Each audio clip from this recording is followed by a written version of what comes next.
আমার আজকের রেসিপি পুরভরা কাঁকরোল বা কাঁকরোলের চপ, যেটা গরম গরম ডাল ভাতের সঙ্গে বা সন্ধেবেলা স্ন্যাক্স হিসেবে খেতে ভীষণ ভালো লাগে।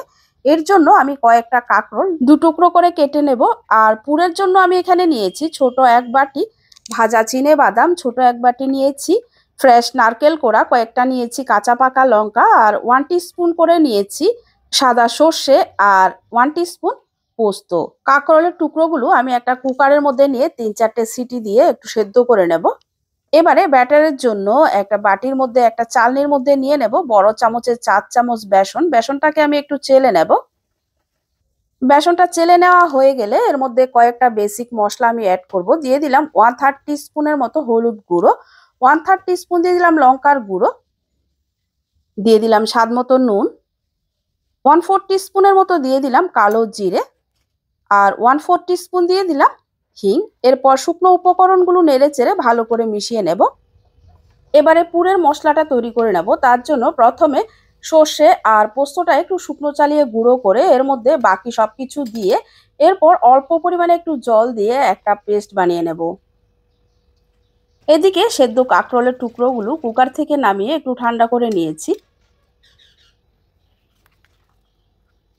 এবারে পুরের এই মিশ্রণটা একটা বাটির মধ্যে নিয়ে নেব।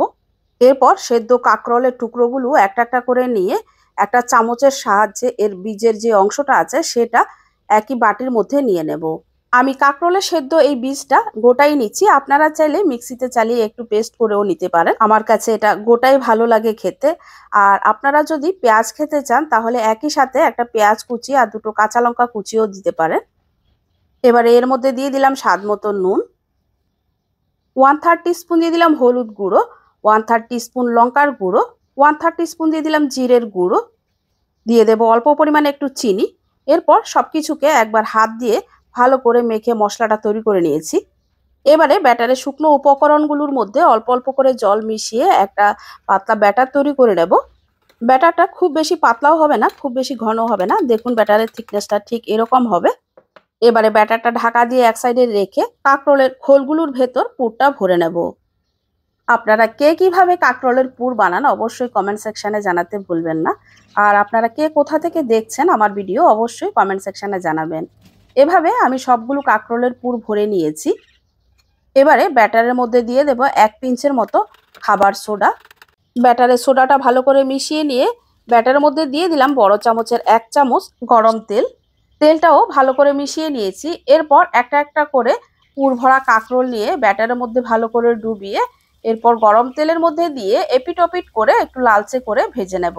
এই সময়ের মধ্যে চুলার আঁচটা কিন্তু লো টু মিডিয়ামই আছে। আমি যেভাবে কাঁকরোলের পুর বা চপটা বানিয়েছি সেভাবে বানালে উপরে যে কোটিংটা থাকে সেটা খুবই মুচমুচে হয় খেতে, আর ভেতরটাও খুবই দারুণ লাগে খেতে। আমার মতো একবার অবশ্যই আপনারা বানিয়ে খেয়ে দেখতে পারেন। আমার রেসিপিগুলো আপনাদের কাছে কেমন লাগছে সেটা অবশ্যই কমেন্ট সেকশনে জানাবেন। আর রেসিপি ভালো লাগলে অবশ্যই একটা লাইক, কমেন্ট আর শেয়ার করে দেবেন। আর আমার ভিডিও যদি আপনি ফেসবুক থেকে আজ নতুন দেখে থাকেন তাহলে অবশ্যই আইডিটা ফলো করে রাখবেন। আর ইউটিউব থেকে দেখে থাকলে চ্যানেলটা সাবস্ক্রাইব করে পাশে থাকবেন।